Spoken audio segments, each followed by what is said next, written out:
Good evening, ladies and gentlemen, and welcome to an all-new season of the UK Sim Racing Community Porsche Cup, as hosted on iRacing, the premier sim racing platform available on PC. And today marks the day where we lift the curtain up on Season 4 of the ever-popular Porsche Cup Championship, where it's the case that our drivers take to a number of circuits across the globe in the venerable Porsche Super Cup machine known as the Porsche 992, and it is the case they look to duke out over a multitude of rounds to determine who is the best in both the drivers and the teams championships. It's the case today that we mark rounds 1 and 2, hosted at Road Atlanta in the United States of America. And we should point out that this broadcast is being brought to you as a post-round broadcast, and we'll give more details on when the broadcasts are post-round and live shortly. But it is the case the racing action you're seeing on screen today occurred as of yesterday evening on Thursday the 22nd of September, but we're bringing it to you as if it were live today as of Friday the 23rd of September. This broadcast is being brought to you on the official UKSimRacing Twitch channel. It's the case if you go to twitch.tv/UKSimRacing_, you can tune in there right now. And it is the case that in the commentary booth you have myself, Paul TX141 Walsh, also known as Britain Spit, depending on what media you follow me on, and I'll be bringing you all of your racing action over the course of the 12-round season and split up over the course of 6 racing events. But with us being at Road Atlanta here today, is the case that we're hearing down in the paddock all of our drivers absolutely fired up to kick off another season. We've got the return of a good number of familiar faces from Season 3, and we've also got a good number of new faces taken to the circuit, and that mixture means that rivalries of old will continue and new rivalries are sure to be ignited. And with our drivers being split across the gold and silver classes and also a teams championship up for grabs, you can imagine there's everything for everyone to play for as they make their way through each and every round. But speaking of the rounds and the race events, let's take you through the season ahead as it stands, and particularly the circuits we're going to be racing at. So as we can see here on screen today, we are kicking off with Road Atlanta for rounds 1 and 2. And it is the case that this broadcast, as you can see from the little asterisk there, is a post-round, as we mentioned previously. And it will be the same for the second race event, so rounds 3 and 4, which will be held at Monza on the 6th of October. That broadcast will be on the following Friday, so on the 7th of October. After that, all broadcasts will be live. It will be the case that the broadcast itself will be conducted live, but I do believe it may be shown a day later in order to improve what is viewer engagement, particularly for those who are driving in this series who do love to tune back into the racing afterwards. But it is the case the actual broadcast itself will be recorded live, and therefore it will be completely raw, albeit we are trying to bring it as raw as possible to you guys and girls tuning in at home. But it is the case that our live broadcast will be from rounds 5 onwards, and rounds 5 and 6 will be taking place at the Spa-Francorchamps circuit in Belgium as we make our way across Europe from Monza to Belgium, and that will be on the 20th of October, before we then return to Italy for the Imola circuit, as it's known in short, for rounds 7 and 8. And that will be on the 3rd of November, and then we make our way down under to Australia for rounds 9 and 10, the penultimate race event in the Mount Panorama circuit. Up and down the mountain our drivers will battle, and indeed in these cars you can imagine it's going to be ever more difficult, given the fact that these cars are naturally unstable and therefore required to be tamed very heavily, and the mountain is one place you never want to try and tame a car. And we'll be making our way up and down the Australian mountain on the 17th of November. And we'll be bringing it all to a close on the season finale rounds of rounds 11 and 12 back in Europe at the German circuit, the full Nürburgring Gesamtstrecke Berlin layout. That's right, ladies and gents, with the full 24-hour of Nürburgring endurance layout. And it will be the case on the 1st of December. Our drivers will be taking their cars around there to wrap up proceedings. And you can imagine they're all looking at that right now, thinking it's going to be a daunting prospect. But along the way, we have got a whole multitude of circuits which are just as challenging in their own unique regard. But today, we are at Road Atlanta. And as we look to the circuit specifically here, we are officially what's known as the Michelin Raceway Road Atlanta, named after, of course, the title sponsor for the circuit. And this circuit being located near the village of Brazelton in Hall County in the state of Georgia, approximately 35 miles away from the city of Atlanta itself in the United States of America. You can see from the circuit map provided to us here by simracingwiki.com that this circuit is made up of 12 corners, and it looks quite a fast and flowing circuit. Well, you wouldn't be wrong if you thought that straight away. However, it comes with a bit of a twist, and a 2D diagram does not quite tell the full story. This circuit is likened to being a roller coaster ride for road racing drivers, in the fact that this circuit has major undulations over the course of each and every corner sequence. The run through turn number 1 will see our drivers making their way into a depression before charging uphill into the run through turns 2 and 3, and then downhill through turn 4 into the S's, which are not classified as corners, given the fact that most of the time you're trying to go flat out through the S's in the run to turn number 5. Survive that, now our drivers have got a long run all the way up to the double right section of turns 6 and 7, which really split the lap in half, and and then it's the run all the way down the straightaway with the kinks of turns 8 and 9, while drivers will be getting up to top speed before making their way into the heavy braking zone in the depression that is the dip into the turn 10 chicane. Breaking up into a left to right known as 10A and 10B, it is a case that that chicane never used to exist. It used to be a flat out run all the way up the hill to where turn 11 stands, but it is the case we've had that chicane added for safety measures over the years of racing at Road Atlanta, and as our drivers emerge from the chicane, they'll make their way uphill to turn number 11 and then downhill through the right hander at turn number 12 to complete the lap and do it all again after 2.54 miles, I should say, of racing distance. So you can imagine, with the lap being fast flying here and lap times expected to come in the region of 1 minute 20, it is the case that we're going to see plenty of laps turn despite the short nature of our races, which we'll come to very shortly. But thank you to SimRacing Wiki once again, as always, providing us with our circuit maps, and we're all right on board with one of our drivers in the qualifying session to give you a true feel of what it's like to pilot a Porsche 992 around this circuit in the Super Cup Series. But as we then look from our circuit to our rules, let's just take you through our rules, because without rules we can't go racing. It is the case that qualifying shall be a lone qualifying session where all of our drivers will take to an isolated instance of the circuit. So it is the case they all have an instance of the circuit where nobody else is out of the circuit with them to be able to put in their qualifying laps, and drivers shall have 8 minutes to set their best possible time. They have an infinite number of laps. They can do as many laps as they want. Of course, they're not going to have that many laps with only 8 minutes on the clock, but they'll look to set their best possible time to put themselves on the grid for the purposes of our first race this evening. Now, talking about the races shall commence via a standing start. It's the case, as is the tradition, all our drivers will launch off the line there, and that adds to the challenge.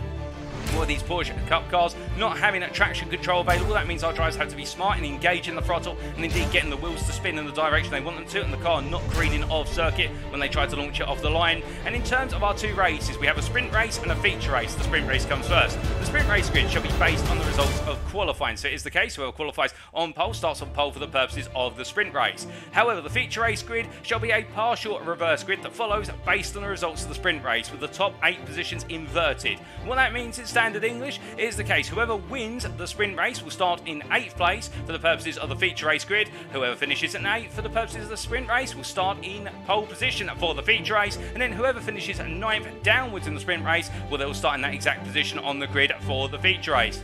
There are no mandatory pit stop requirements in either of the races. It's the case if we see drivers coming into the pits, they've either picked up damage to the car or perhaps they've been a little bit naughty and they've picked up enough penalties to be able to get themselves a drive-through penalty. And it is the case that the standard limit for all races shall be times 17 instant points, as based on the iRacing automated shielding system. But we should point out, for the purposes of rounds 1 and 2 here today at Road Atlanta, it was erroneously set up as times 5, so I wouldn't be surprised if we do see quite a few drive-through penalties over the course of both the sprint and the feature race. So if we do see a lot of drivers come into the pits, it's not as though they've got to take a tyre change. It's the case there might be a few wayward drive-through penalties there, but that has been noted and been fixed for the future rounds already. But that's enough rules, regulations and everything in between. Let's head to circuit side here, and as we do look to the circuit side right now, it's a little bit quiet as all of our drivers are in their driver briefing, but let's take you through that schedule for rounds 1 and 2 of season 4 of the Porsche Cup, hosted by UKSimRacing. So it is the case, times in British summertime, that's BST, or Universal Coordinated Time +1, that's UTC +1. It is the case that in just under 7 minutes time, we'll kick off with the qualifying session, 8 minutes of course, and we'll be riding on board with one of our drivers. I do believe it will be Richard Simnor,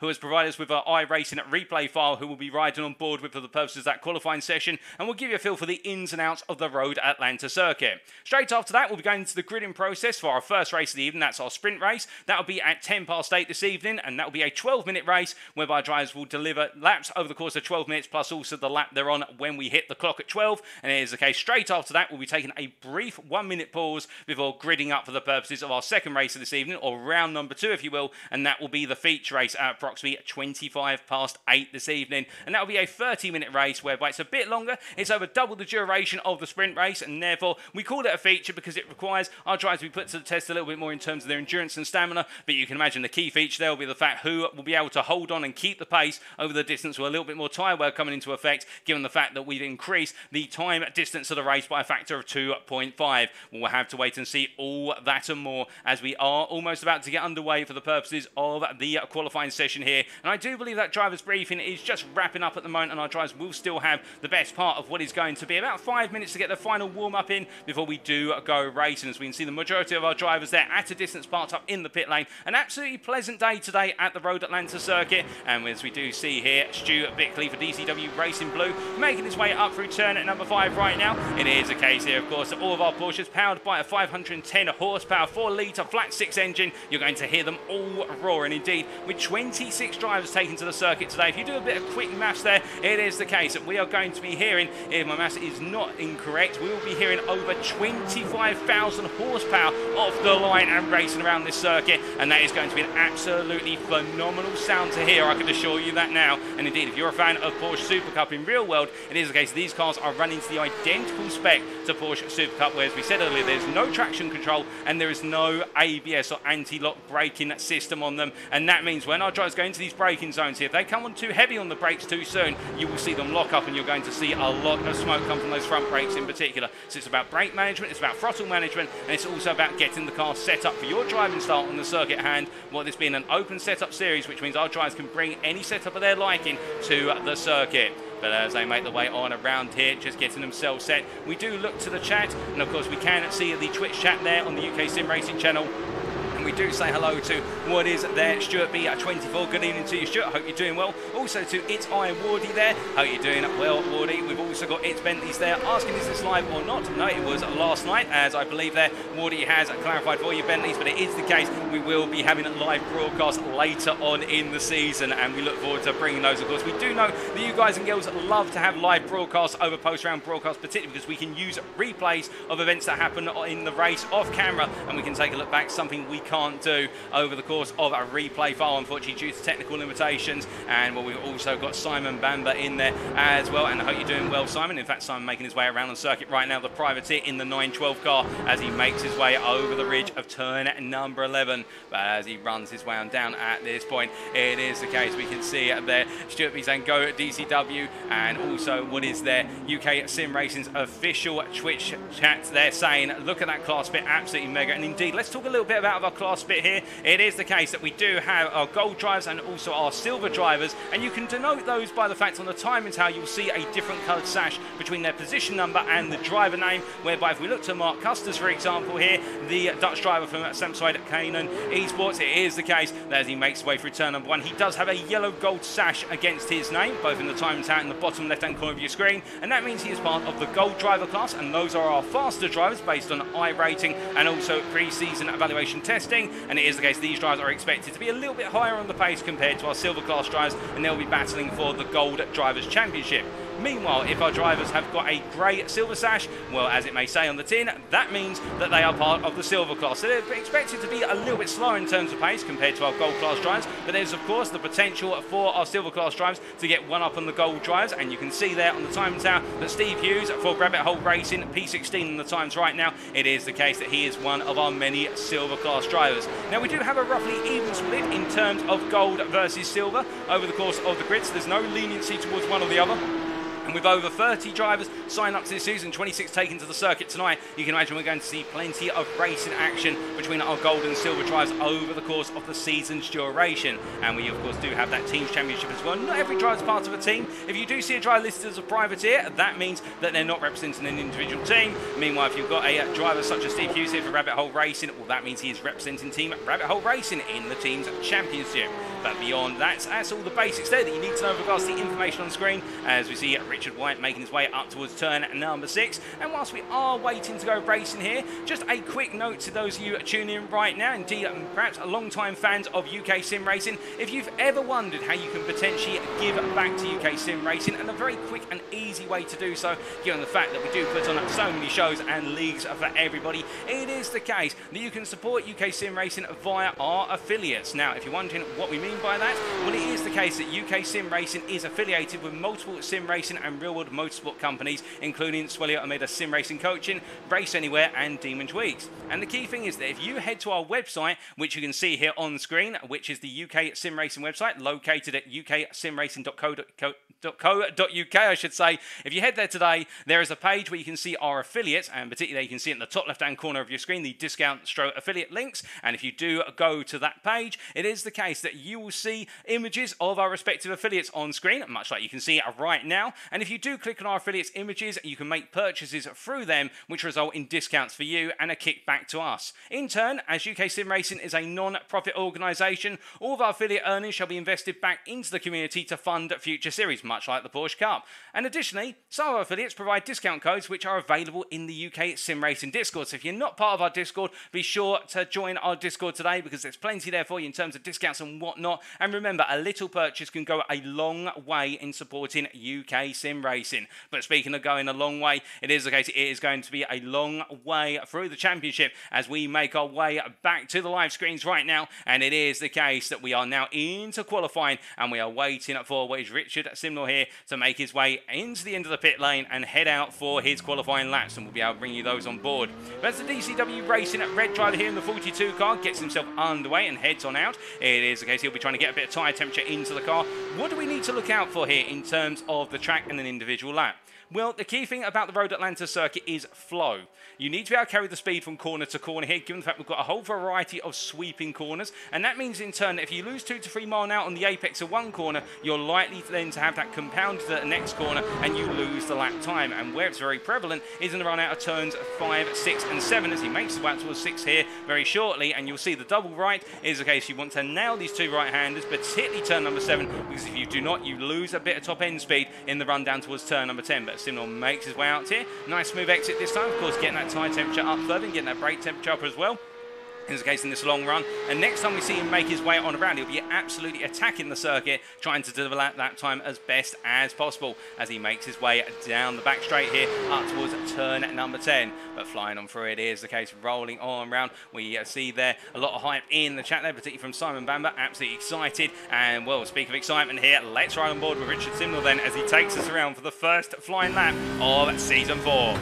So making his way down for the right-hander at turn number 12 to go on to lap here. We clear the screen of information and just keep the track map up as he heads into turn number 1. Braking into turn 1 then, coming down the gearbox to 4th gear, gradually on down, and as he rolls his way out of the corner now up the hill through the left-hander at 2, completely blind on the summit here. Where's turn number 3? And then suddenly there's turn number 3. He clatters over the apex and now rolls his way through the left-hander at 4 before dropping down through the S's here. And it's all about balancing the car on the throttle as he goes up to 5th gear, through the left into right, and now having to bring the brakes in for turn number 5, down to 3rd gear and stamping back on the throttle, clattering over the exit curb, and now heading up towards turn number 6. Flat out now, all the way up towards the braking zone here, heading up into 5th gear, and as he brakes down to 4th, then to 3rd, gently down the gearbox, he will make his way out to 6 into 7. Now the critical corner here as he comes down to 2nd gear, the slightest corner on the circuit, and as he exits out, now making his way back up through the gearbox here, all the way up to top gear. Now as he accelerates through, the 510 horsepower being absolutely used to its maximum effect, and as he makes his way down the back straight. He's got a brief breather here, but remember, we're coming into a very short drop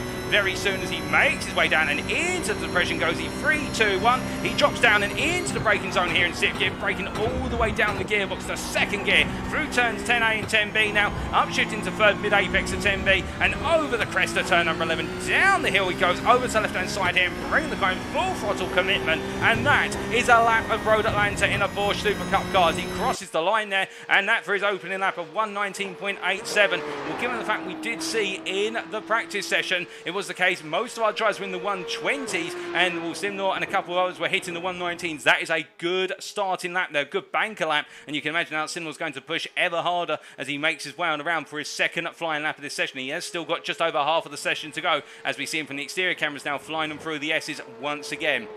And you'll notice there, the key thing that Simnor was doing throughout the lap was balancing the car well, particularly through those braking zones and also through the S's. We did see quite a bit of throttle management going in through the S's and into turns at 6 and, well, turn 6 and also turn number 10. Coming down the gearbox sharply, but not too sharp as to cause the rear of the car to overlift. Well, if you come down that gearbox too quickly, the rear of the car can become destabilised. Now, of course, we don't know what brake bias he's running on the car. He can set that as he will. Indeed, all of our drivers can do so, but I would imagine that he's going to have the brake bias relatively in the middle in terms of about a 50-50 split. That's a bit more of a lean towards the rear of the car, just to help get that rear end to rotate through those slower corners, because of course when the brake bias is towards the rear, what that means is the rear of the car is doing a bit more braking compared to the front of the car normally, and that means that rear does start to come around quite aggressively, because it's the rear wheels that really do determine how that braking force is applied on through. But as Simnor makes his way through the final corner here, once again, will he be able to improve from his previous lap? No, not quite, and he brings the car to the right hand side here, and I think it will be the case he'll jump back to the pit lane and then get ready to go again very shortly. Indeed, he does.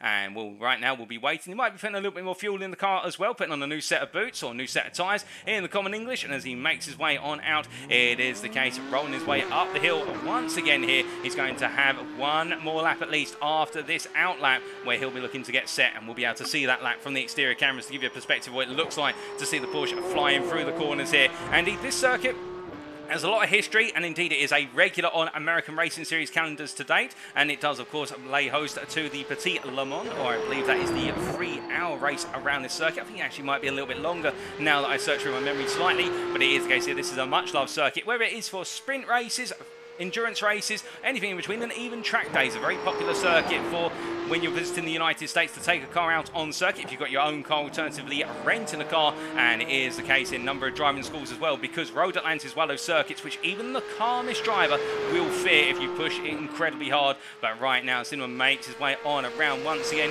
heading on down that back straight. He's getting himself set to go on to another flying lap, and we would imagine that whilst he set quite a high bar for himself in the form of that 119.87, he does have a little bit more in the tank here, and he'll be looking to try and extract that. I think he might be able to chop up another 10 or 2 as he goes very deep there into the chicane. I think it may have been the case he missed his braking mark and then thought, I'm not going to lock the brakes, but as he flows on through at this time around, he goes once again here, charging on around the circuit and flying onto another flying lap.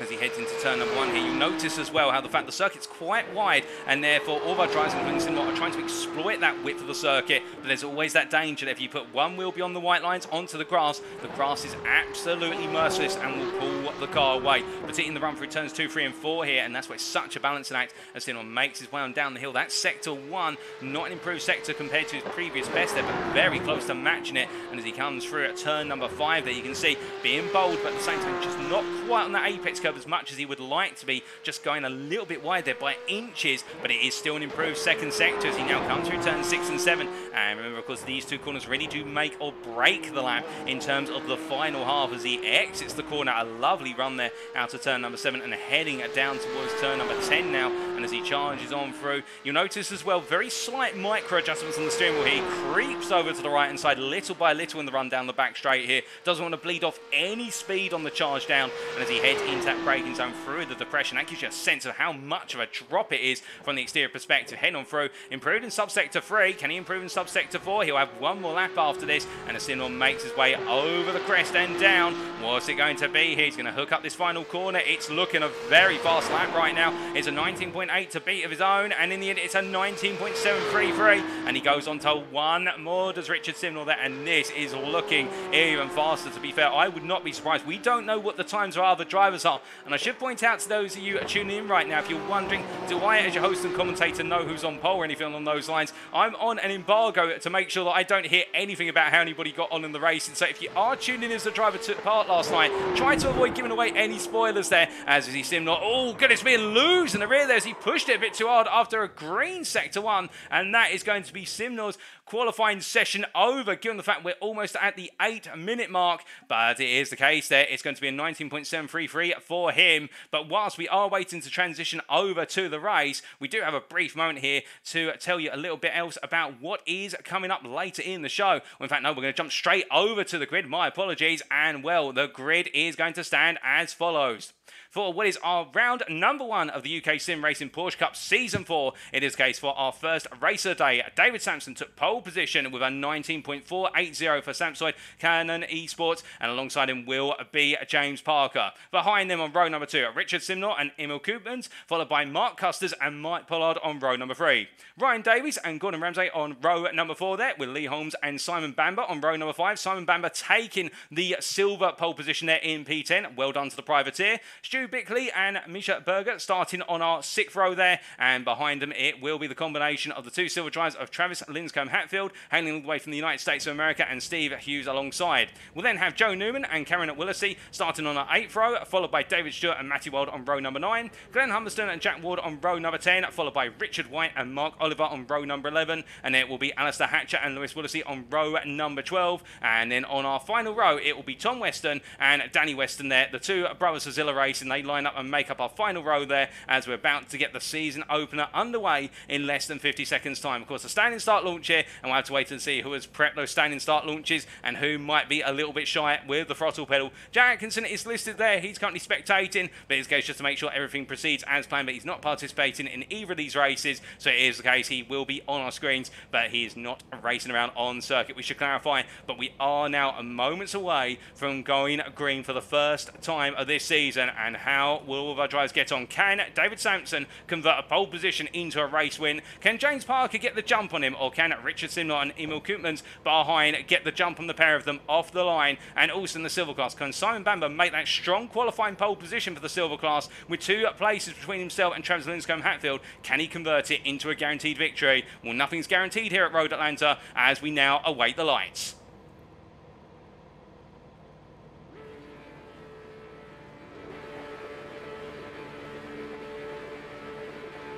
And it's lights out and away we go for round number 1 of season 4 in the Porsche Cup as David Sampson gets a brilliant start, but behind James Parker gets a bogged down start. Simnott up in position already as they make the way into turn number 1, and further back 3 wide here as Gordon Ramsay finds himself on the outside there for the Saints as they make the way up the hill for the first time. Further back we can see it's Karen Willesee dropping behind Matty Wild as they make the way into turns 2 and 3, but as they all flow through here, it is the case they all have to start going into line astern. There's no real way to go side by side through the S's unless you dare to be bold, to be brave. And a bit further back there, Matty Wild ahead of Jack Wood as Wood has fallen behind a little bit as well, but it has been a bit of a shake-up up front. And meanwhile, Ryan Davies here in a hot pursuit of Lee Holmes as they head up towards turn number 6, and further behind we can see that Joe Newman there trying to get ahead of Travis Linscombe-Hatfield. The Gold driver making his way ahead, and Linscombe-Hatfield on that inside line as they make the way through turn 6 up into 7, and as they roll the way through the right hand here, Steve Hughes trying to get a little bit feisty, but David Stewart also trying to get in on the mix as they make the way down the back straight. We can see that Glenn Humberstone a bit out of position,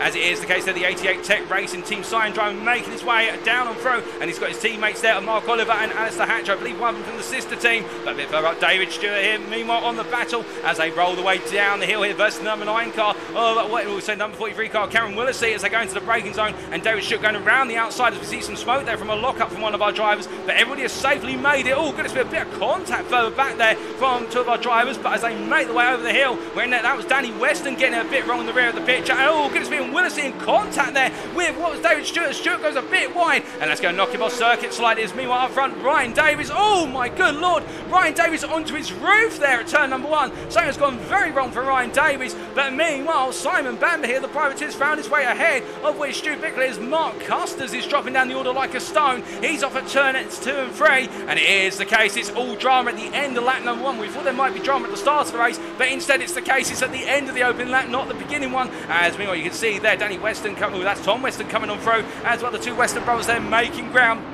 in spite of the fact that his brother has not had it go his way so far. But after 1 lap it is David Sampson who leads ahead of Richard Simnott P2, James Parker P3, Emil Koopmans P4, Mike Pollard P5. But a little bit further back we do have to cut away briefly because our drivers made the way through turn number 7. Glenn Humberstone here on the inside, the rear snapping loose very slightly as he comes out the corner, but bringing it together very nicely there to make the move on Jack Ward as they head down the back straight once again. It's a charge from Glenn Humberstone here as they head on down, and well, as they roll the way up towards turn number 10 right now. Indeed, all these battles are continuing. Jack Wood in the tow. They take speed to the inside here. Does Jack Wood? He's going to try and go for it for Willesee Racing. It's all in on the brakes here, and Wood comes back and nails that spot on as the silver driver get past his peer and up into P5 in the silver class. But as they make the way on down the hill, we do have Gordon Ramsay into the pits, I do believe, for a drive-through penalty, which unfortunately has been awarded given the low penalty count here today at that time slide run, that time 17. And as our drivers make the way on around once again onto lap number 3, it's been 2 opening laps,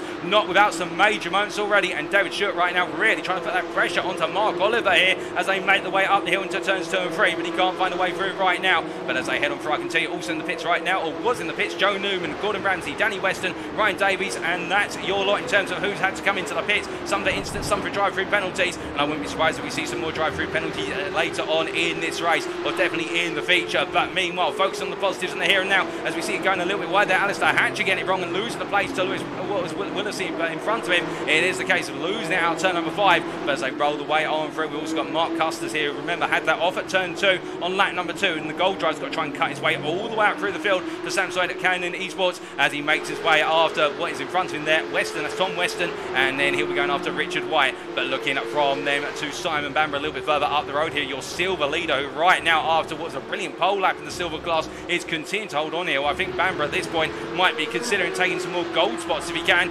Meanwhile, a bit further back, I can tell you David Stewart has found his way past what is Mark Oliver under braking into turn number 10, and as they roll the way over the hill and down, we've got Berger into the pit lane. Misha Berger coming on in. I believe that is for a drive-through as well, and it is the season of the drive-through so far as they make the way on to the next lap. But charge on through, of course, that only makes overtaking more delicate and means you can't really afford to run wide or make even the slightest tap, otherwise you may end up picking that instant point, at least you picking up a drive-through penalty. And as they make the way over the crest and down here, you see Mark Oliver briefly disappearing off screen. It's got a bit of latency there, as meanwhile, I think, what is he being passed? Oh, goodness me, and Mark Custer's in contact there, and also into the wall. That's Glenn Humberstone, who's got it wrong coming out of turn 3 and has spun into the tyre barrier, and that is not good news for the silver driver. It's simply gone wrong, and he's got to try and reverse his way back onto the circuit. Meanwhile, Steve Hughes here, we look to in P10 right now, running P3 in the silver class. He's trying to hold off Cameron Willesee here as they make the way out to turn number 7, chasing after his teammate of Travis Linscombe, Hatfield, as well. And I think he'll be hoping that Hatfield is able to give him a little bit of pace down the straight by just giving him the toe to keep him safe in the meantime. Of course, that's what you want from your teammate in front of them, to benefit you with them draft. It's normally in qualifying you ask for the draft, but in the race as well, I think it's the case that Hughes will be grateful for it here as they make the way down to the braking zone and behind the Rabbit Hole Racing drives. It is the case that Cameron Willesee right now from Willesee Racing definitely feeling the race as he makes his way out to turn number 10 here, and it's the case he does want to try and get that move done with Ward behind. We see peeling into the pits there. That is Travis Linscombe, Hatfield, I believe, for a drive-through. It is the case, unfortunate there, but Hatfield has been accruing at those penalty points, and as a result has been deemed awarded that drive-through penalty on that low count. And as Ward rolls his way through turn number 1 right now, it is the case trying to stay with Willesee and Hughes, trying to stay with his teammate in particular, and if he can do so, there may be some opportunities later in the race. But looking from the battle to be inside the top 10 to our leader of the top 10, indeed our race leader, David Sampson here, it is the case after that strong start, he is not showing any signs of flinching as he makes his way through 6 and up into 7. But James Parker here on the ball and putting that pressure on Simnot as we ride on board with James Parker as he heads down the back straight. Now, of course, for him, he'll know that Simnor has not got the toe anymore, but this is where the difference in setup may apply, where some drivers may be running more aero downforce in terms of that rear wing compared to others, and those who are running greater downforce will lose out on the straights. And I wouldn't be surprised here if Parker is actually feeling a little bit of a pinch, given the fact that Simnor is actually pacing with him on the straights. He's not really closing in the toe, and that might be a sign there that Parker's running a little bit more rear wing, and that is causing him to lose out on the straightaways, whereas it is the case that Simnor, by comparison, is able to carry enough speed to keep his rival at bay as they head to the end of this lap. As they charge all the way down towards turn number 1 here into the right hand, they flow. It is the case these three really right now trying to break away from Emil Koopmans behind, and Koopmans, to be fair, keeping this in a 4-way fight rather than a 3-way fight, and it is the case the Dutch driver not giving up as they roll the way down and around. But meanwhile, whilst this is happening, we do have pressure on Steve Hughes here into turn number 1, and it's the Willesee racing pair of Cameron Willesee and Jack Ward who are trying to find the way past the Rabbit Hole Racing driver as they head into turn number 3, and as they roll the way and through, no way this time as Cameron Willesee there takes a lot of curve at turn number 3. He's got to be careful of that because it will unsettle the car, and as they make the way down through the S's once again, being so close at one point and now he's much further back, it is the case there that Hughes definitely withstanding that pressure right now from Willesee as they head up towards turn number 6, and as they charge on through, we look from them to Tom at Weston in the meantime, who has gained 10 places since the start of this race. He has made his way all the way up into P15, and as he makes his way on through, got a bit of smoke being kicked up there. I believe that may be from a driver who got it a little bit wrong earlier on, but right now Weston doing a good job here of gaining places. He had a bit of a dire qualifying session, not really hooking up the lap much like his teammate Danny Weston, but it is the case that in this race so far he's just kept it stable, kept it sweet, and he's gained those places left, right and centre. But as he charges on down here, we look from him to Steve Hughes, meanwhile, who's under pressure from Willesee in the battle for P9, and as they head into the braking zone here, Cameron Willesee up the inside, and you can see Woods trying to come through with him, but Hughes blocks him off there at turn 10B, and as they make the way over the hill here now, they've got to charge on down, and can Hughes keep Jack Ward at bay as they make the way through the right hand? And my gut feeling says that Ward right now now is feeling the urge to make a move into turn number 1, but I'm not sure as he takes a peek. He's not close enough to get it done, but having seen his teammate get on through, surely Jack Wood's got to take that as inspiration. If my teammate can do it, I can do it too. As they make the way onto another lap, time is running out in the sprint. Of course, it is the case. We've only got 3.5 minutes plus the final lap to go. And as they roll the way down the hill here through turns 2, 3, 4, and up in towards the S's once again, Jack Wood now will know that he's really got to get the move on, because if he doesn't get it done in the next couple of laps, he will have no time left. Meanwhile, further back here, despite the drive-through penalties being awarded to these drivers, they're still having racing action. And here's the case that Travis Linscombe-Hatfield is ahead of Lewis Willisey as they go onto this lap. Find his way on through, and now chasing after Misha Berger as they make the way down through turns 3 and 4 and into the S's. We can see also Matty Wild a little bit further back there and trying to close it up in P22 for DCW Racing Red. And well, the closest battles there really are in that battle for P19 between Linscombe-Hatfield and Willisey. That's Lewis Willisey in particular. And then further up the road in that battle for what is P10 between Steve Hughes and Jack Ward. Albeit I say that it is the case the battle for the lead is starting to come together again as well, as we look back to the leader here, and we can see drifting a little bit wide there coming through turn number 12. A bit of understeer in the car inherent. And as he makes his way into turn number 1 here, we are hearing it is the case that, well, I believe that Simon Bamber has found his way past Lee Holmes. I think Lee Holmes is into the pits. Yes, he is. I look outside my commentary box window, and that's confirmed on our timing tower. It's a drive-through penalty for Lee Holmes. But meanwhile, James Parker here continuing unrelentlessly to try and barrage the back of Simnor. But Simnor's just not having any of it and not feeling phased by it at all as they make the way into turn number 5. You can see Emil Koopmans, however, has fallen back as they make the way through turn 5 and up towards 6. And as they roll the way in towards the right-hander right now, James Parker, I don't think he's going to have the move on this time around, but he's definitely getting closer and closer with every corner turn. But the problem for him is he just does not seem to have the speed he needs to try and make the move into turn number 10 as they emerge from 7. This is where we'll see the gap between the two drivers starts to open up a little bit as they head on down. And I think for Parker, this is a sign that the setup on the car is fantastic for running behind the car. It's fantastic for the corners, but it's just got no speed as they make the way down. And you can see here, he's within 2 attempts, but he never gets any closer, and that's the problem. And I think Simnor is feeling comfortable in the fact that every time that Parker's close, he's never quite close enough, and he can judge that accordingly. And Parker right now has really got to send it into a corner in order to be able to get the move done. So drivers come down the hill, and it will be David Sampson who takes us on to the final lap here in this opening race of the season, with the white flag out for Barney Flag there. Koopmans a little bit further back. Meanwhile, in the battle for P13, it is the case here, or in fact the battle for P12, Mark Custers, the gold driver here, trying to make his way around the outside of what is Aleister Hatcher in the run to turn number 10. They come down the hill, it's Custers on the left, it's Hatcher on the right, and Custers has got his nose ahead. I think Hatcher backing out there, respect to the fact he's battling with a gold class driver and doesn't need to fight this. Meanwhile, a bit further back, we can see Cameron Willisey here trying to go around the outside of Misha Berger, but not being able to find it. But Linscombe-Hatfield's getting much closer here, with Willisey being off the optimal line, and Linscombe-Hatfield will be looking to try and make the move here for P8 in class as they make the way through the final corner here onto their final lap respectively. Meanwhile, a bit further up the road, we can see that Custers under pressure is Mark Oliver. Well, in fact, it's not Custers there, that is Mark Oliver ahead of Richard White and Aleister Hatcher. Hatcher trying to go around the outside here of Richard White. They're side by side up the hill into 2 and 3, and Richard White backing out. I think sensibly knowing that 2 does not go into turn number 3. And as they make the way on out, we look from them back to our leaders, and David Sampson breaking away as they head down the back straight for the final time in this race. Meanwhile, Simnor under pressure, and this is the closest James Parker's ever gotten. Can he do it on the brakes? No, he can't. He has to back out. He's just not close enough to do it, and I think it's how it's going to end, for as he makes his way over the hill, one more corner between him and victory, the checker flag waves, and as he comes through the final corner, David Sampson takes the opening win of the season here at Road Atlanta, ahead of Richard Simnor and James Parker in P3. Behind them, it will be the case that we do have what is there, Emil Koopmans in P4, Mike Pollard P5, and then Simon Bamber is your silver winner for race number 1, round number 1, ahead of Stu Bickley. It will then be Jack Ward who comes on through to take P8, will be P2 in the silver class, ahead of Steve Hughes, who comes home in P9. That's third place in the silver class for Steve Hughes, and then David Stewart will complete the top 10 there, overall P4 in the silver class, ahead of Lee Holmes, who follows him on through. Here's the case that Mark Custers will come home in P12 there, ahead of Mark Oliver in short order as they roll the way on through. Quite a few drivers still to complete their races. P13, Richard White in holding off Misha Berger, and also what is Cameron Willisey there for P14, Berger P15, Willisey P16, Travis Linscombe-Hatfield P17, Aleister Hatcher P18, Matty Wild P19, and then to complete the top 20 very shortly, despite the damage on the car and missing a bonnet on that regard, the UKSimRacing driver Joe Newman comes on through at P20, ahead of Glenn Humberstone, who will shortly come on around. And then we do have, I believe it will be Tom Weston who will be taking P22. He's just got ahead of Lewis Willisey right at the end in the run through turn number 10. Weston P22 for Zilla Racing, and Lewis Willisey will complete our finishers on the lead lap. And behind them, Ryan Davies, Gordon Ramsay and Danny Weston. Weston with that retirement. As we now take to a brief breather and, well, the interlude between the two races. And that gives us just a brief moment, ladies and gentlemen, to tell you a little bit about what's coming at UKSimRacing.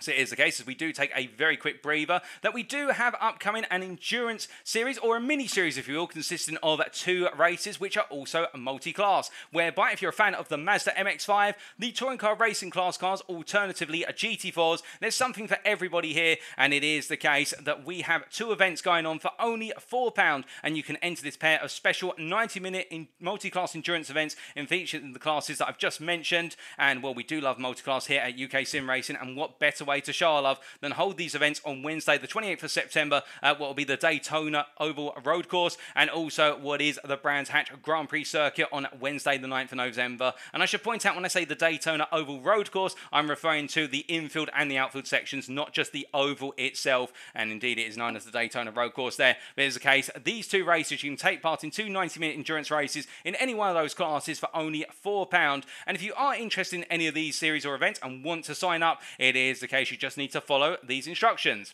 If you're an existing league driver at UKSimRacing, sign-ups are open, and you can essentially go to the Discord, the UKSimRacing Discord, and view the sign-ups there and sign up accordingly. Meanwhile, if you're not an existing league driver at UKSimRacing, you're sat there right now in your seat and thinking, I want to be part of this community because they seem to put on some fantastic series year in, year out, then it is the case. Firstly, you'll need to join the UKSimRacing Discord. That is a key requirement. You must do that to be able to take part. And then you need to head over to our official website, that's UKSimRacing.co.uk, and visit the appropriate league page, which will take you to a sign-up and payment page. Follow the instructions carefully to avoid disappointment. Indeed, those instructions are there for a purpose, and make sure you follow them, and that way you'll be on the grid for those 2 races later on this year. But with more racing to come, of course, it is the case, what a cracker of a season opener in the Road Atlanta Sprint race, or round number 1. And as we do return to circuit side right now, it is the case of our drivers just taking a brief breather in the pit lane. Others deciding to make their way back out on circuit already, including Lee Holmes here, using that 30 seconds or so that he has after coming out the pit lane here just to get himself set. But you can imagine all our drivers absolutely enjoying the racing there in that season opener, albeit perhaps not enjoying the drive-through penalties that were accrued, but of course those are being fixed for rounds 3, 4 and onwards. But we definitely saw plenty to talk about there, and what a brilliant drive from David Sampson in particular to take the season opening win. He'll, of course, be starting in P8 now in race number 2, or round number 2, we should really say. And it will be the case we'll be going over to that very shortly, as the checker flag is out on the warm-up session, and we charge straight away into round number 2. Very shortly, in fact, here, as we do have that transition just coming up any moment now. But as the transition occurs here, it will be the case the grid will be formed. Unfortunately, we can't walk you through this grid due to limitations of the iRacing replay file, but it is the case we do know that Sampson will be starting P8, for example, and indeed we will have quite the mix-up in the grid. And that does give us a brief moment just to see how you guys and girls are getting on in the Twitch chat and how much you're enjoying it. And we do see there Porsche Cup Challenge saying Road Atlanta is hard to overtake. Indeed, it is a tricky one to overtake at. And also asking, how do I breathe? Well, they did say as part of commentating in this series, breathing was not a requirement. They never stated it anywhere, so I'm not permitted to breathe. Joking aside, however, little breaths here and there, doing my best to make sure I take the oxygen as we go, and it was also the case there. I think we also do have Tom J. Weston saying hello and saying very hard. The track is so bumpy as well, very tough on these cars, and indeed we have seen these cars go through quite the wars as we see the grid starting to form up here, and little by little we're getting ready to go for what is 30 minutes of racing in round number 2 at Road Atlanta. It's the feature race, no pit stops on the board. It's just the case it's 2.5 times the race time distance, and now the grid is complete. We're ready to go racing.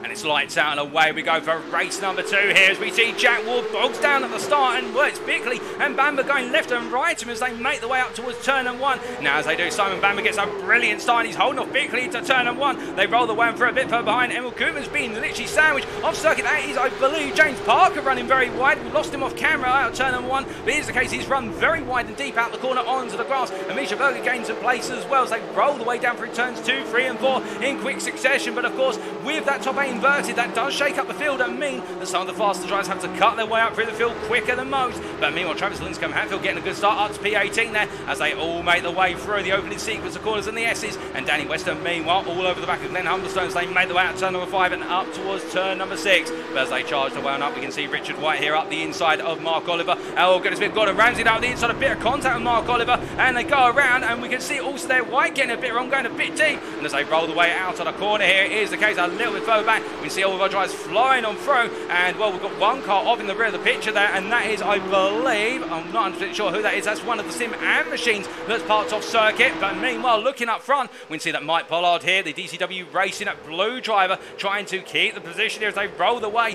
through the chicane, and as they come on through in P4 currently. Well, he does have Koopmans trying to go all the way around the outside. Now, can Koopmans get this done? This is bold to try and go around the outside. No, he has to wait as they roll the way to the end of lap number 1. So after one lap, it's Simon Bamber who leads, followed by Stuart Bickley in P2, followed by Jack Ward P3, Mike Pollard in P4 here, followed ahead of Emil Koopmans P5. Then we've got David Sampson P6, Richard Simler in P7, Steve Hughes in P8. Meanwhile, we can see Sampson again, a good run as they make the way over the crest, and he's going to take the place down for Simler, but he's not quite close enough to make it 2 from 2 versus Pollard as they roll the way on down. Meanwhile, further back, Emil Koopmans holding at bay Lee Holmes and David Stewart here, and we're getting quite the traffic jam behind Emil Koopmans, and that's not to besmirch his reputation. It's the fact that he's having to defend very hard, and Mark Custer's in the mix here. It's the case of Sampson again, an esports driver, I think, thinking, well, if Sampson can get through, why can't I as well? As they make the way all the way up towards turn number 6 right now, you can see Custer's looking around the outside here of David Stewart as they make them to the braking side, but he's forced to go a little bit wide here as they roll the way on through. He's not going to find his way through, and a bit of contact with Misha Berger behind as meanwhile, oh, somebody's been turned there, and as they all come through, it looks like there's going to be further contact between drivers making their way through, and it's a disaster at turn number 7. We've got a car on its roof. That's David Stewart rolling over, I think. No, that's Lee Holmes from 88 Tech Racing,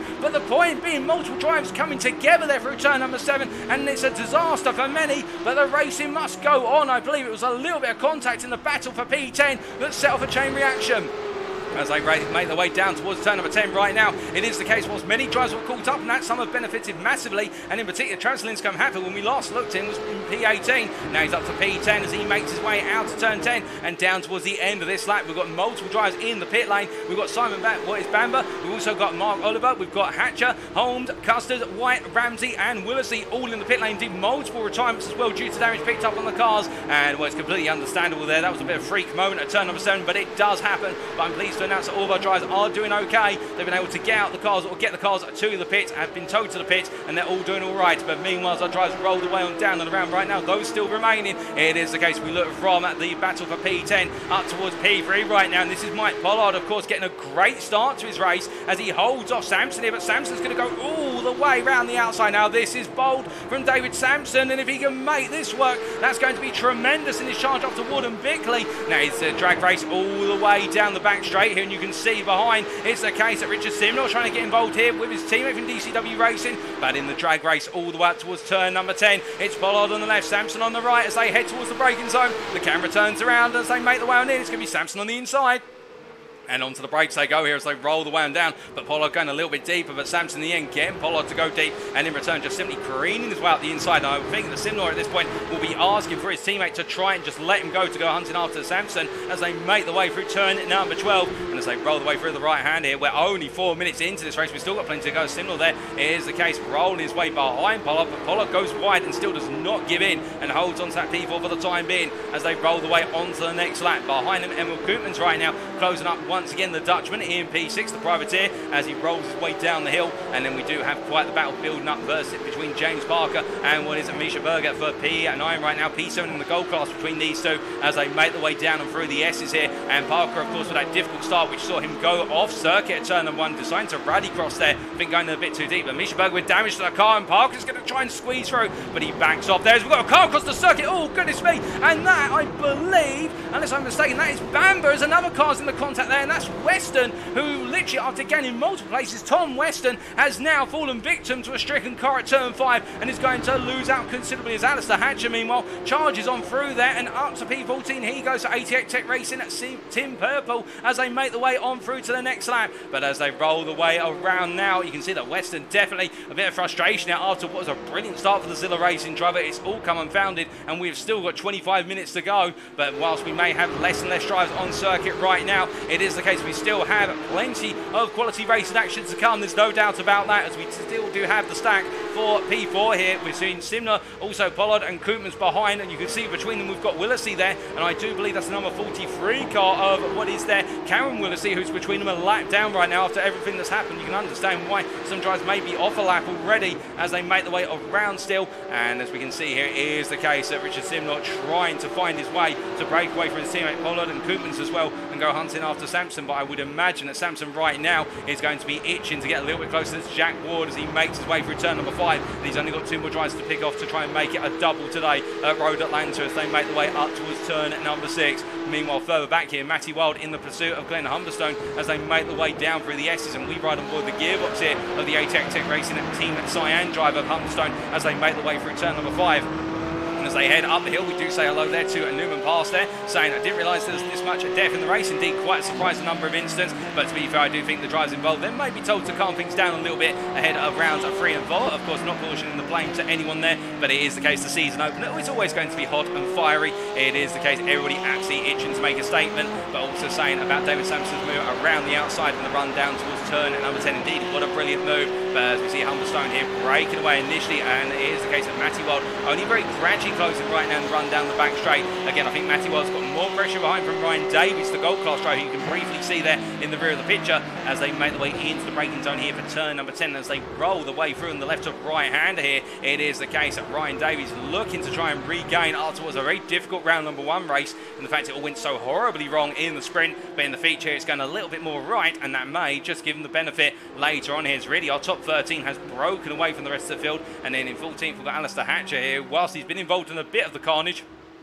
he's been able to steer clear of most of it, and right now he's running on a very lonesome P14 as he heads onto another lap. But we look from him all the way out towards the front here, and here's Jack Ward right now, the silver leader in P2. And of course getting a brilliant start, Jack Ward, as he makes his way through turn 6 and 7. He's got Sampson behind him, and I would be imagining that Sampson is going to be given the opportunity to come through here. I don't imagine that Jack Ward is going to fight this one too hard, for the simple reason he's got a huge opportunity to pick up a silver class win on round number 2, and he will not want to throw it away by simply battling too hard with the gold drivers. But then again, could he be looking to try and make a statement? Could he potentially be trying to get those overall points? We'll have to wait and see as they make the way down, but I don't think there's overall points up for grabs here. I think it is more class-centric points, unless I'm very much mistaken. And Ward right now, seeing that Sampson's not close enough at this time, but as they make the way through turn number 10 and up towards 11 and through down towards 12 here, we look a little bit further back to Newman versus, what is Linscombe Hatfield there, or as they roll the way on through. In fact, that is James Parker, my apologies there, holding Newman at bay as they make the way down the hill. The privateer keeping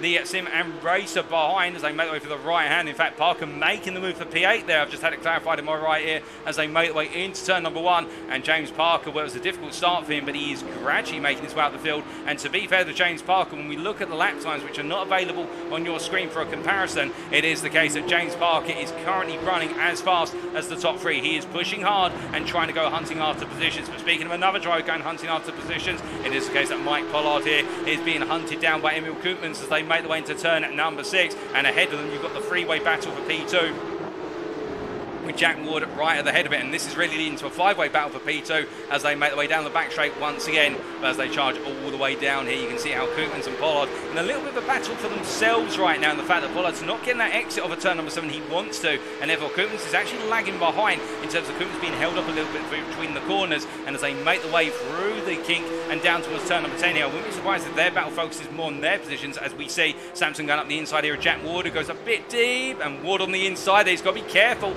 because Richard Simler's trying to come on around, and here it becomes the big domino chain as we see that Pollard's going to try and go around the outside as well. At this point, I think Ward has just got to politely stay off the throttle and hope that he doesn't get collected. But the problem for Jack Ward is he's lost a lot of time, and right now as they make the way onto another lap, now Steve Hughes is only 2.5 seconds behind Ward, and you can see that silver class winning the distance now, and it's becoming more and more believable. So I think Ward was smart there, but I think he's lost a lot of time in being smart, and what it's done is essentially it's given Hughes a little bit more motivation acceleration as they make their way down the hill in towards the S's here. But of course, with the way it's all happened, it does mean that Koopmans and Pollard are still together as they now charge through at turn number 5 here this time around. Meanwhile, looking from them to a gold driver who's trying to come up through the field, much like James Parker. Here's Ryan Davies, who right now battling with, I believe there, unless I'm mistaken, that is Matty Wild up the inside of Matty Wild into turn number 3 and gets the move done there for P11 overall. But that's not a class position change, of course, because Matty Wild is in the silver class by comparison with Davies in the gold class. But as they roll the way up the hill right now,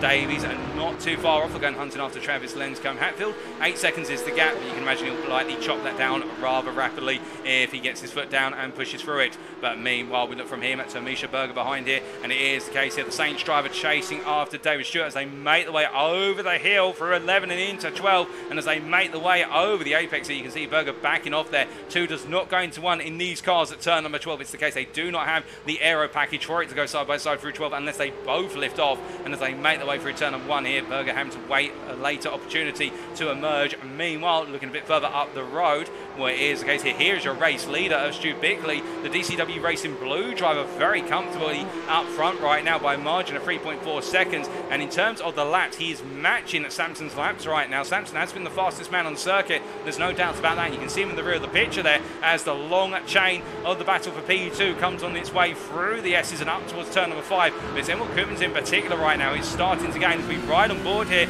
with the Dutchman as he chases after Pollard. Now the privateer here trying to make a move on the DCW Racing driver as they head up towards turn number 6. Can he find his way into the right-hander on the inside? No, he can't. He's a bit too far back, but he'll be trying to get that better run this time out of 7. Can he finally get it done at long last? He has to fight a little bit of snap oversteer there on corner exit, and that's that tiny little bit of oversteer which has cost him. You can see Pollard's able to put a 10th between the two of them before they both start to get up to speed on the straight, and then the slipstream starts to take effect for Koopmans. And that's the thing, he's just these little niggly moments are holding him back, and as he makes his way down towards turn number 10 here, it's the case that Koopmans once again finds himself having to watch the rear of Pollard rather than trying to move up the inside for another position. But to be fair, it could just be as much time management here as we go deeper and deeper into the race as they roll the way through turns 11 and 12 here, and Koopmans keeping that pressure on right now, maybe hoping that Pollard makes a mistake later on as they head up towards turn number 1. But as they roll the way on through, we look to Misha Berger meanwhile, who, as the leaders start to come up behind Berger, it is still trying to find his way out past where it's David Stewart as they make the way down through the S's.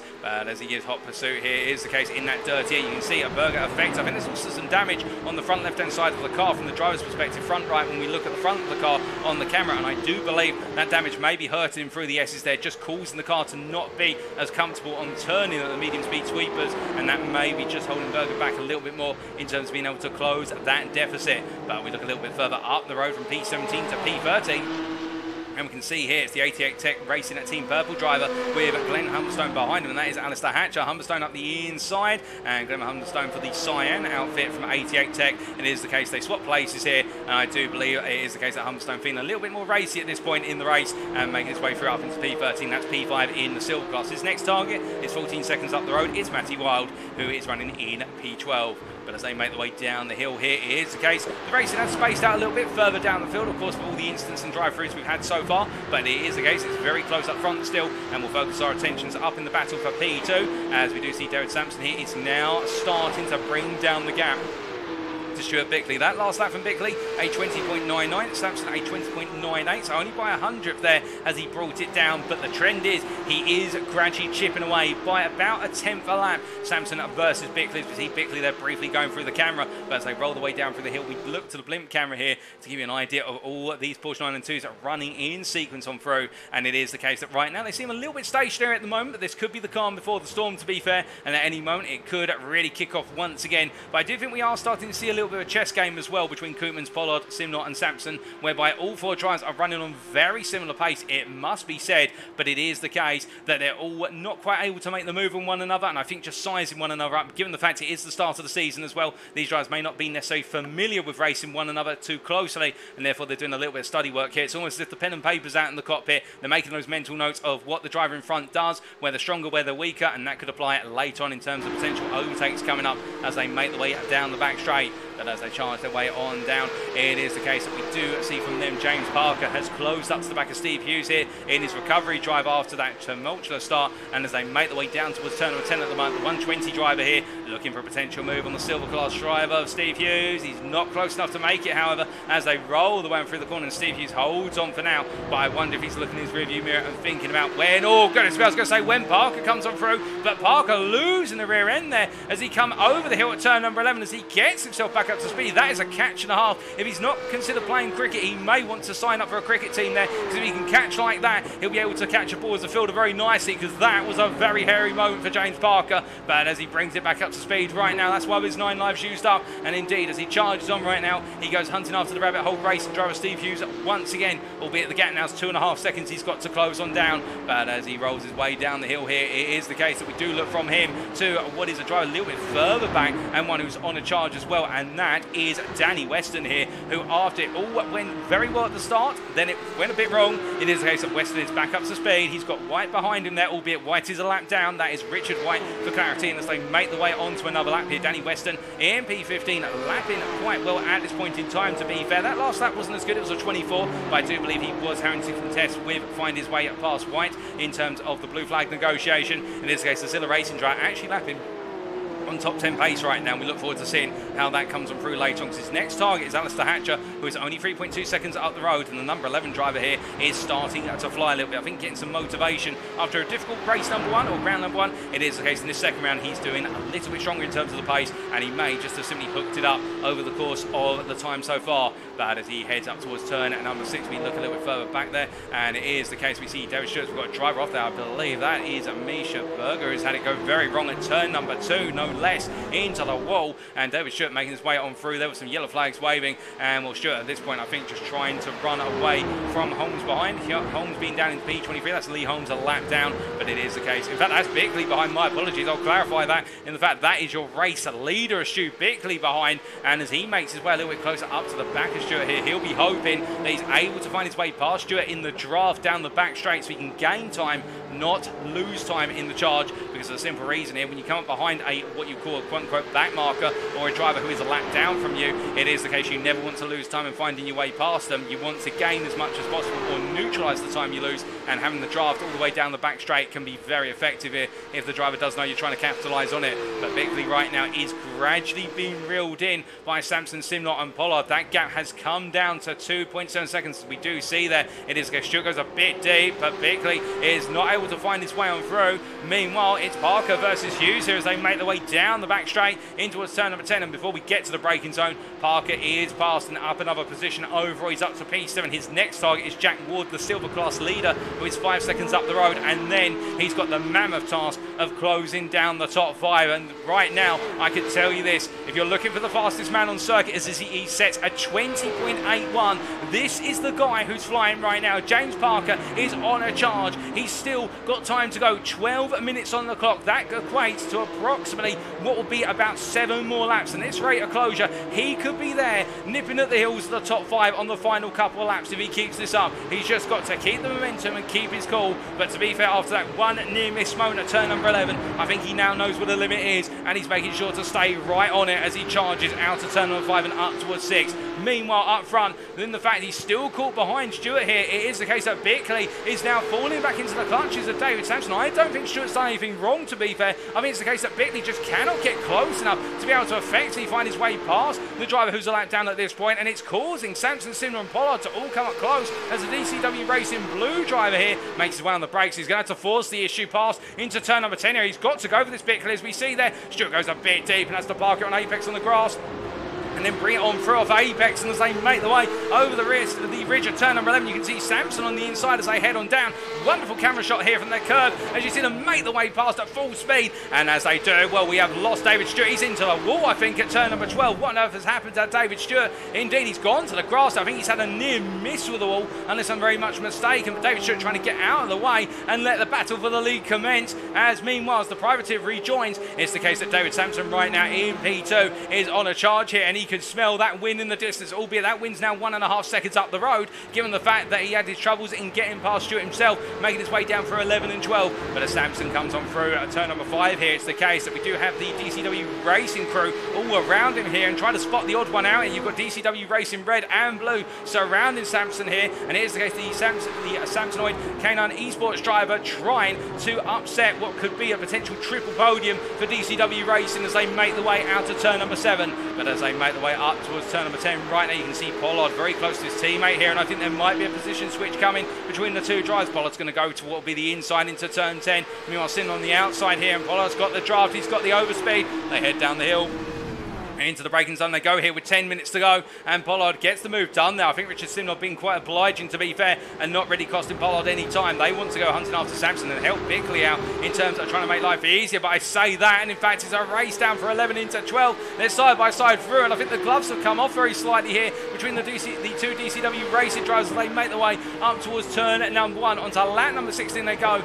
10 minutes remain plus the final lap, and right now I think we've got a battle for P3 growing between teammates, and a battle for the leaders on the horizon as well. But as they make the way on around here, we look to Danny Weston with a little bit of a lock up there on the front right brake into turn number 6. But the point being, he's chasing after Aleister Hatcher, and right now the Zilla Racing driver is really pushing on here. And as I said earlier, his pace right now, his top 10 pace, he chases after Hatcher, albeit behind him Simon Bamber 45 seconds back. It's the case that Bamber's not going to be close enough to interfere in this battle, and indeed he'll be focusing on his own race. We believe we briefly lose Danny Weston there due to a bit of a connectivity issue, and well, the connectivity issues could be considered to be the equivalent of a potential engine blow-up cone. Of course, we don't wish that on anyone for them to disconnect or have any technical failures as the racing wears on here, but it is the case that Weston has some slight internet issues, and hopefully those do not go any further than just intermittent. But meanwhile, Aleister Hatcher here under pressure as he makes his way out the final corner. Weston very close here. Will Weston go for the move into turn 1? This is the battle for his P6 in the silver class, and in the end, Hatcher goes in very strong into turn 1, that inside line. I think Weston there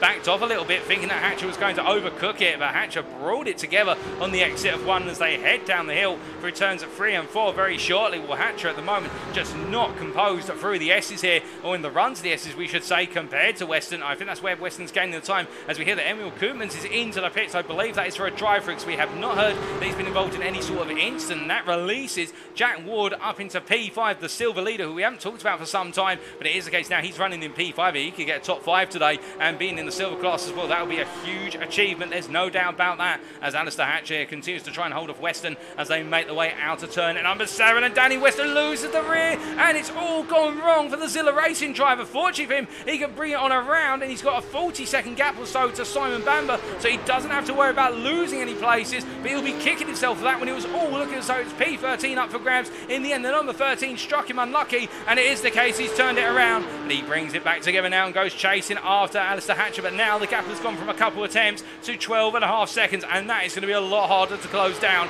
But meanwhile, as he brings himself back up to speed, we look to the ongoing battle here for P3 between Simnov and Pollard as they make the way down the back straight, and David Sampson, I can tell you right now, is not close enough with Bickley at this time. It does look as though there's a bit of a stalemate for the battle for the lead, where Bickley, that last lap of 20.94, and meanwhile it was the case that for Sampson at 20.97. Simnov and Pollard are exchanging lap time by comparison on very close proximity as they make the way down the hill here into turn number 12. It is the case you can see there, personal best for both Bickley and Sampson, a 20.646 for Bickley, a 20.409 for Sampson. It is the case that Sampson's pushing, Bickley's pushing hard as well, and Pollard is really going for it now, 20.73 there. That is his fastest lap of the race. He's trying to find his way back past Simnov right towards the end. He wants to be on that podium, although he would love to see his teammate there. I think he'd love to be the one who stands on that bottom step of the overall podium as they make the way down, indeed the gold class podium as well. But looking from a drivers who are trying to battle for the podium to one driver who I think it knows that unless he makes a major error now is a dead certain to be on the podium for the silver class. It is Jack Ward who leads the silver class right now for UKSimRacing Racing,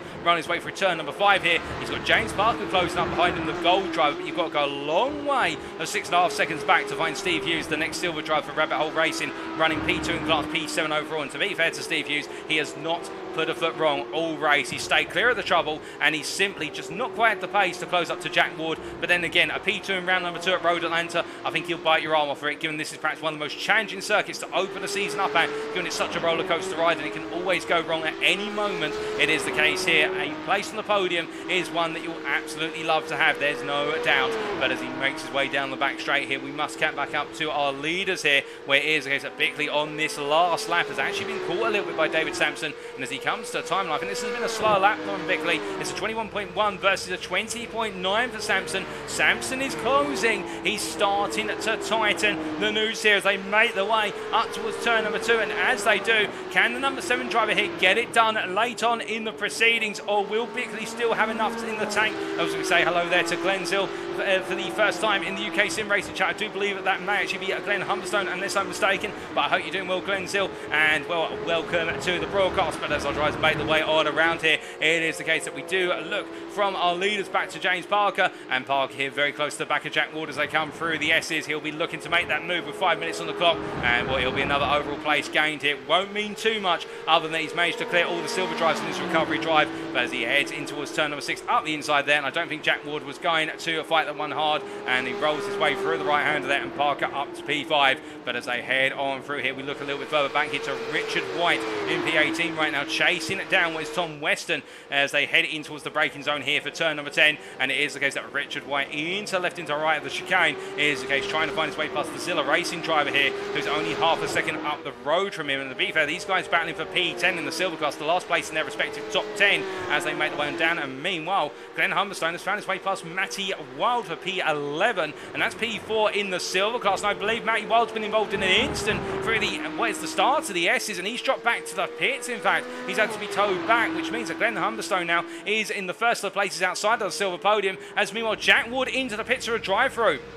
Now, how will this plan out? Well, I think that's going to release Steve Hughes, surely. And Hughes is going to come on through here to take the lead of the silver class with only 4 minutes to go, as it's the case that Wood into the pits for a drive-through penalty. And what about the rest of the silver class? Well, Travis Linscombe-Hatfield comes on down and around here. It is late drama in the silver class after what was looking to be a very straightforward race. Now, is Wood? Well, Wood, in fact, is currently stationary. So it's the case there that Travis Linscombe-Hatfield comes on through, and Wood is going to drop even further down as he takes a stop, in fact. I wonder what exactly has gone wrong, but Ward comes on back out, and it's P3 for Jack Ward now in the silver class of UKSimRacing, not the lead of the race, and Steve Hughes finds himself in a great place. But meanwhile, in the battle for P3 over and in the gold class, it's Pollard who tries to come past Richard Simnor here, and Simnor pinned behind a backmarker car of White as they head up towards the braking zone here for turn number 10. And as they head on in, it's the case that Simnor now sits behind his teammate as they make the way on through. But I would not be surprised if Simnor tries to come back one last time between now and the very end as they roll the way out of turn number 10 and through 11 and 12 very shortly. But it is all kicking off here as meanwhile a bit further back, Emil Koopmans is trying to find his way past Steve Hughes for P6.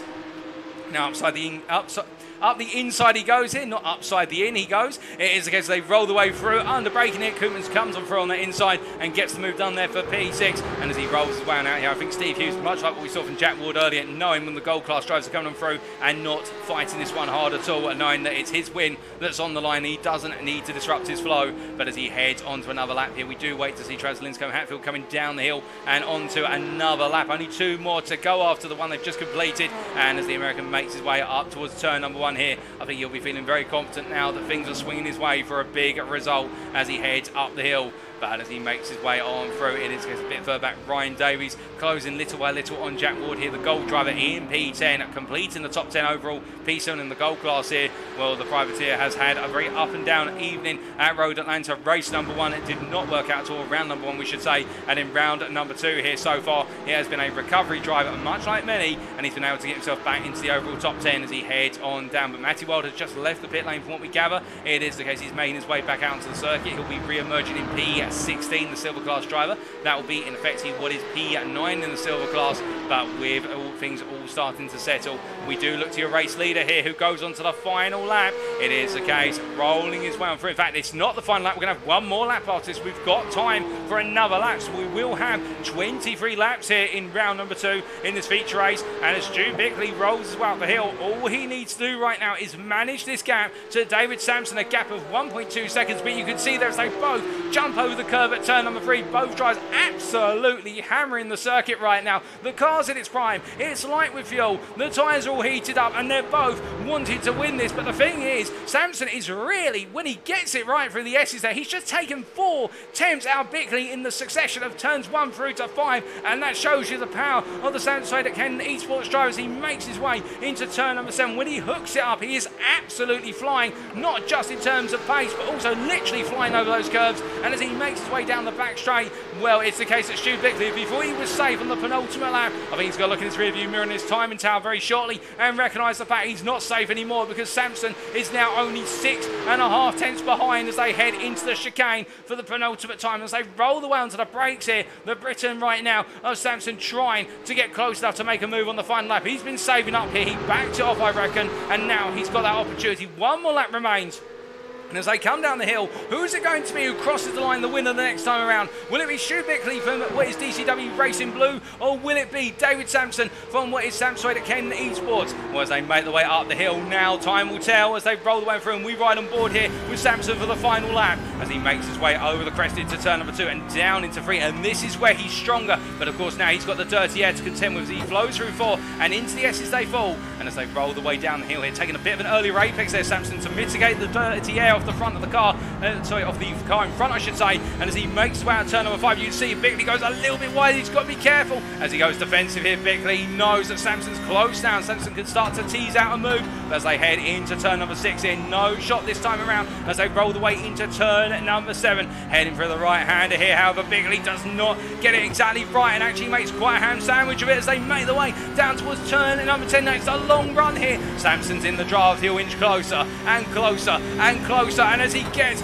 tighter and tighter towards the rear of that Porsche in front, he's going to look to the outside here. Bickley defends as they make the way down the hill. Bickley defends the inside. Sampson on the outside. Onto the brakes they go, and Bickley's not going to give this one up as they roll the way through the chicane. Sampson, however, gets a little bit of oversteer on the corner, and I think that could settle it. But Stu Bickley makes his way over the hill. Down he comes, and the checker flag is waiting to wave. And as he comes through the final corner, Stu Bickley makes it the win in round number 2 here at Road Atlanta, ahead of David Sampson, followed by Mike Pollard in P3, and then it will be Richardson or P4, followed by James Park, who completes the top 5 there, and then it will be Emil Koopmans in P6 very shortly as they make their way down through the hill to complete their race. And as he comes on through here, great drive from Koopmans, just not on the pace compared to the top 4 in particular, and then it will be Steve Hughes who comes on through here to take the silver class win in a late dramatic turn where Jack Ward had to come into the pits. It is the case that Steve Hughes takes the win in round number 2 for Rabbit Hole Racing ahead of Travis Linscombe Hatfield. Great drive from Linscombe Hatfield as well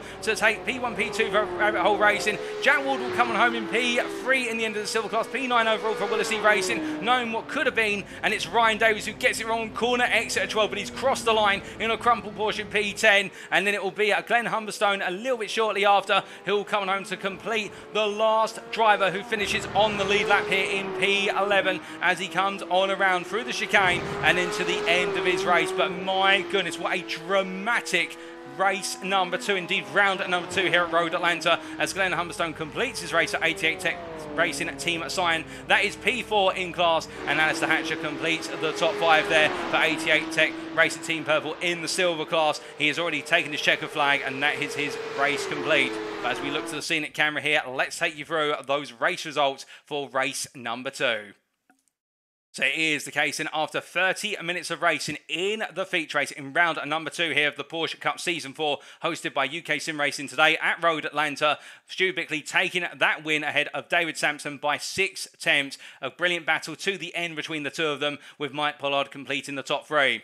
Richardson or P4 ahead of James Parker in P5, and then Emil Koopmans taking that P6, and then it was Steve Hughes who made it be the case that he was the winner in the silver class in P7 there. The Rabbit Hole Racing driver leading home a 1-2 ahead of his teammate Travis Linscombe Hatfield, and Jack Ward ruined what could have been after that late run to the pits. He came home in P9 overall, P3 in the silver class. Ryan Davies P10, Glenn Humberstone best the rest in P11 overall there, and Aleister Hatcher P12 with Humberstone and Hatcher completing the top 5 for the silver class. Danny Weston P13, I think wondering about what could have been if it had not gone as wrong as it had towards the end of the race when he lost the rear of the car behind Hatcher, but still plenty for the Zilla Racing to take from today. We know he's got a lot of pace under the hood of his car. Simon Bamber P14, David Stewart P15, and then outside the top 15, Matty Wild, Tom Weston, Richard White, and as we look further down the order there, Cameron Willisey P19, Joe Newman P20, then Lee Holmes P21, Misha Berger P22, Mark Oliver P23, Mark Custers P24, Gordon Ramsay P25, Lewis Willisey, last but not least, P26. But you'll notice there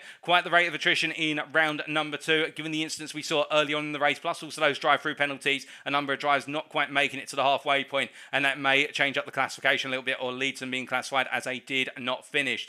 But meanwhile, it is the case that whilst we do wait for those standings to come through, we'll bring you those come at the start of rounds 3 and 4. It is the case that now we need to head from trackside to say thank you very much for watching. And if you did enjoy tonight's broadcast, then you want to know more about the UK sim racing community, then why not check us out at our official website, that is UKSimRacing.co.uk. Alternatively, if you're more of a Twitter user, you can always go to twitter.com/UKSimRacing_. Now, it is the case, as we mentioned earlier, we do have a number of affiliates at UKSimRacing, and we would like to say a big thank you to our affiliate partners, including Swelio Ameda Sim Racing Coaching, and you can see at Swelio Ameda's YouTube link there. Is the case if you're looking for a prime source of sim racing coaching, Swelio Ameda is one of the top guys out there, and definitely for the Porsche Super Cup car, given the fact he was the 2021 winner in the America Super Cup Series. We also have Race Anywhere there, and it is the case that Race Anywhere, website raceanywhere.co.uk, is the provider of curated sim racing equipment aiming to stock products only that represent excellent value for the sim racing community, and also Demon Tweaks, the provider of the most complete and innovative motorsport product range available worldwide. So no matter what your level of discipline, Demon Tweaks could help drive you to realise your motorsport ambitions in the real world of racing.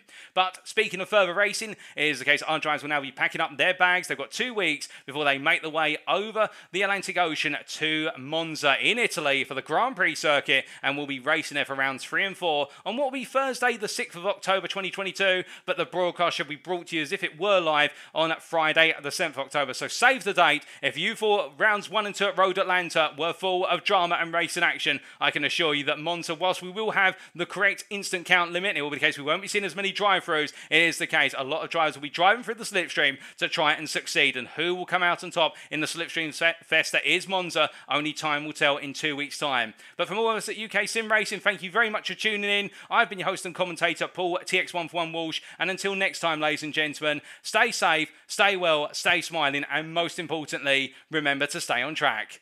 Good night.